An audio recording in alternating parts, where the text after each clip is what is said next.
Pelayanan publik, tapi rasanya masih kaku. Tenang, kamu nggak salah tempat.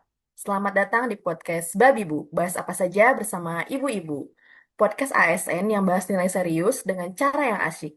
Kita bakal kupas tuntas cerita, contoh nyata, dan tokoh inspiratif yang bikin nilai berakhlak nggak cuma ada di modul, tapi juga ada di hati dan aksi. Oke, kita mulai episode hari ini. Kali ini saya host Riva, nggak sendirian, tentunya ditemani sama ibu-ibu culture nih. Mungkin boleh dikenalin dulu ibu-ibu di sini dengan siapa dan dari mana. Halo semuanya, aku Santi dari Cianjur. Hai Ibu Santi, gimana kabarnya hari ini? Alhamdulillah baik. Gimana Baik. kakak kabarnya hari ini? Alhamdulillah baik, tapi di Bandung lagi mendung nih. Kalau di Cianjur gimana? Iya sih, sama di Cianjur juga mendung. Sama ya berarti. Kalau ibu-ibu yang lain gimana nih? Halo semuanya. Saya Nisrina dari Cianjur juga sama seperti Bu Santi. Wah, jangan-jangan tetanggaan nih ya. Tanggaan ya Bu ya. Ya, tapi kayaknya agak jauh ya. Oke, lanjut lanjut. Halo semuanya, saya Aulia. Saya asli Bandung. Hai Ibu Aulia, kita sama ya, sama-sama di Bandung, sama-sama mendung ya. Betul, betul lagi mendung banget ini sekarang. Bentar lagi Lagi hujan. mendung enaknya selimutan kali ya enaknya. Iya. Oke, kita lanjut nih sama yang terakhir. Halo Kak, saya Ibu Oki dari Solo. Halo, wah Solo nih jauh ya dari Bandung. Mungkin di sana cerah kah? Sama Kak, di sini juga mendung. Oh, mendung ya, berarti emang rata kayaknya ya. Oke deh, mendung-mendung gini daripada kita selimutan, mending kita panasin dulu nih otak kita ya, biar semangat hari ini. Sebelum kita bahas nih tokoh inspiratifnya, mungkin kita inget-inget lagi nilai-nilai berakhlak ASN tuh apa aja ya? Masih ada yang inget gak nih ibu-ibu? Yang pertama ya dari ber itu berorientasi pelayanan. Oke, betul, berorientasi pelayanan. Apalagi nih, Bentar. Akuntabel. akuntabel,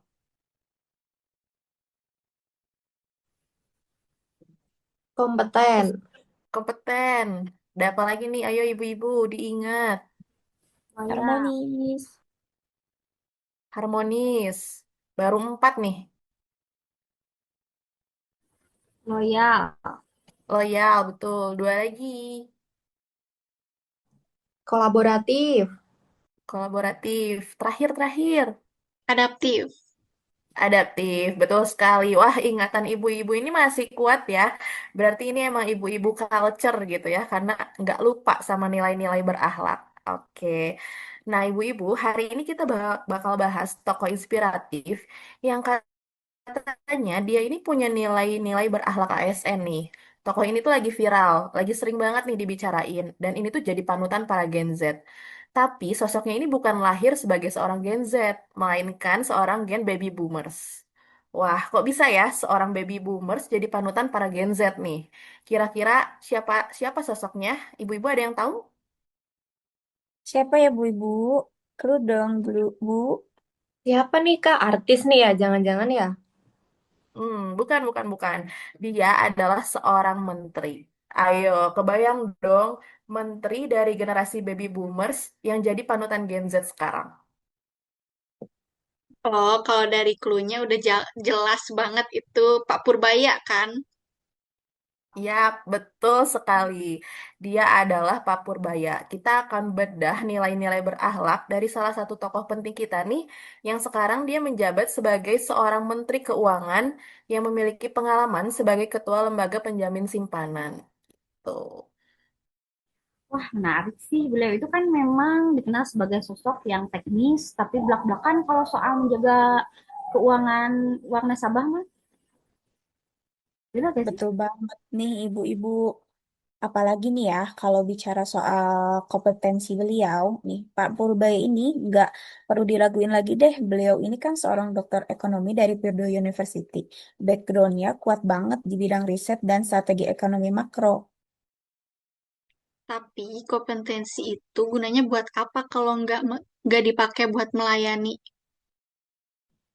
Setuju banget nih, Bu. Aku baca nih di beberapa interview, fokus beliau di LPS itu jelas memastikan bahwa rakyat itu nggak perlu lagi takut nabung di bank. Itu bentuk pelayanan publik sektor finansial yang paling dasar tapi krusial. Nah, itu tuh ilmu yang beliau punya itu dipakai untuk melayani masyarakat. Beliau kan sampai berpikir tuh, gimana caranya supaya nggak takut lagi buat nabung di bank. Karena di saat ini kan banyak banget masyarakat yang udah mulai berkurang nih yang pada mau nabung di bank gitu ya. Betul, jadi kita bisa lihat ya kalau dengan kompetensi yang beliau miliki, beliau itu memanfaatkannya dengan baik untuk melayani masyarakat. Nah, sekarang coba kita bedah di poin selanjutnya. Kalau tadi kita udah bahas tentang nilai berorientasi pelayanan nih yang ada pada beliau sudah dimanfaatkan untuk melayani masyarakat. Sekarang kita bedah ke poin selanjutnya yaitu akuntabel. Pak Purbaya itu kan sering banget nih muncul di media kalau ada bank yang izin usahanya dicabut. Nah, itu tuh tugas yang sangat berat loh. Nah, menurut ibu-ibu gimana?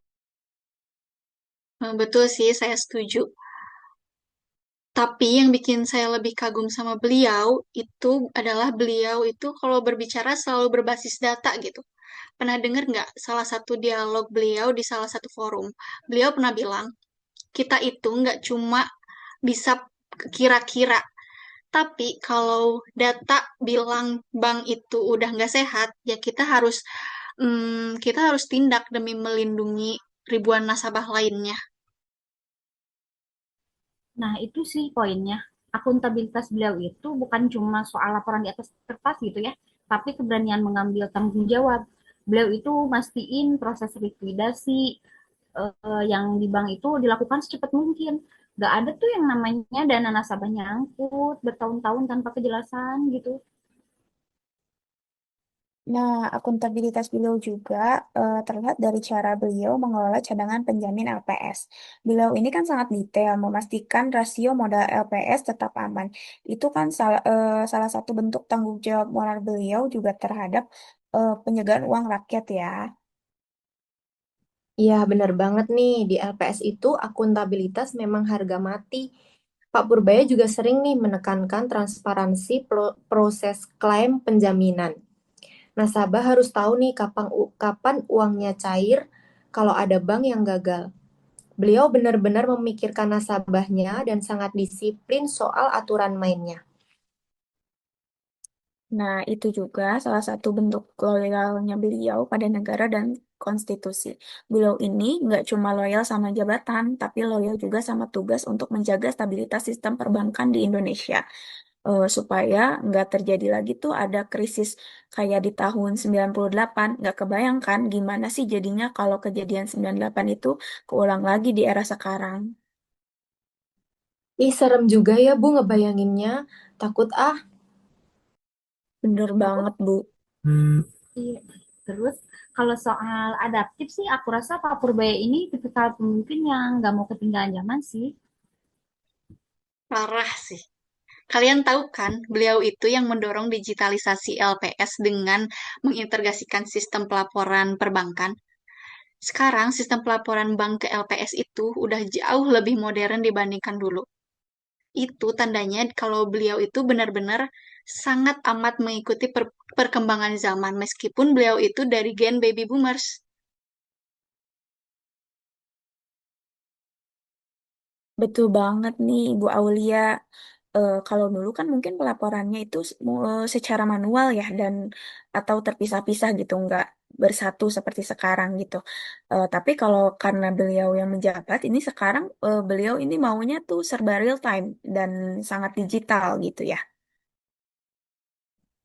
Iya nih aku ingat ada momen di mana beliau bilang kalau LPS harus siap menghadapi era vintage dan digital banking. Beliau sempat bilang nih, kalau perbankannya lari kenceng pakai teknologi, Masa lembaga penjaminannya masih jalan kaki? Nah, benar banget itu. Itu kata-kata yang saya juga inget ya gitu. Jadi adaptivitas beliau itu cermin dari perubahan mindset di LPS. Nah, sekarang jadinya LPS itu nggak cuma nunggu ada bank yang gagal, tapi dia juga proaktif memantau risiko lewat teknologi Big Data Analytic. Itu lompatan yang besar banget untuk lembaga negara. Iya, bener banget, Kak. Jangan lupa sisi kolaboratifnya nih. Beliau ini kan bagian dari KSSK, Komite Stabilitas Sistem Keuangan. Jadi beliau harus duduk bersama dengan Gubernur Bank Indonesia dan Ketua Otoritas Jasa Keuangan. Betul, kalau beliau ego sektoral, ekonomi bisa goyang. Tapi Pak Purbaya dikenal bisa nyambung bicaranya dengan lembaga lain karena memang untuk kepentingan nasional ya. Hmm, bayangin kalau beliau nggak kolaboratif. Begitu ada Bank Goyang, kalau LPS nggak akur sama OJK atau Bank Indonesia, bisa ngerembet kemana-mana tuh. Pak Purbaya ini tipe yang bisa ngeredam ego sektoral gitu demi stabilitas nasional. Intinya, beliau ini tuh ngebuktiin kalau jadi pemimpin yang kompeten itu ya harus sepaket antara integritas dan kemauan untuk terus berubah. Tapi meski beliau tegas dan teknokratis, beliau tetap harmonis dalam jalin hubungan dengan stakeholder. Beliau itu pembawaannya tenang gitu ya. Di internal LPS juga beliau sering menekankan gitu. Pentingnya kerja tim yang solid tanpa saling menjatuhkan. Nah, ini nih ibu-ibu yang disukai sama Gen Z. Suasana kerja yang tetap tenang, tapi punya tim yang solid. Jadi, suasana kerjanya itu ya nggak terlalu kaku-kaku banget gitu. Bikin lingkungannya enak dan mendukung buat kerja kerja santai, tapi tetap selesai. Nah, ini juga nih yang disukai para Gen Z. Suasana kerja yang tetap tenang, tapi punya tim yang solid. Jadi, suasananya kerja tuh nggak terlalu kaku-kaku banget gitu. Emang cocok sih ya, Pak Purbaya ini jadi pemimpin timnya. Jadi tuntutannya juga nggak terlalu jadi beban yang berat. Karena punya tim yang solid, juga suasana kerjanya yang dijalani dengan tenang. Jadi kesimpulannya, Pak Purbaya ini emang paket lengkap nilai berakhlak ya. Dari keahlian teknis, kompetensinya yang nggak usah kita raguin lagi, sampai kerjasama tim atau kolaboratif dan gaya kepemimpinannya yang tegas, namun tetap tenang. Semoga banyak ASN dan praktisi keuangan muda yang meniru integritas beliau ya. Betul, betul. Memang patut dijadikan contoh ya bagi ASN-ASN muda sekarang. Luar biasa sekali obrolan kita hari ini, Ibu-Ibu. Cukup berat, namun bermakna. Dari Pak Purbaya kita belajar kalau berakhlak itu bukan sekedar slogan di dinding kantor, tapi nafas dalam setiap keputusan profesional. Sampai jumpa di episode selanjutnya. Keep inspiring. Bye-bye.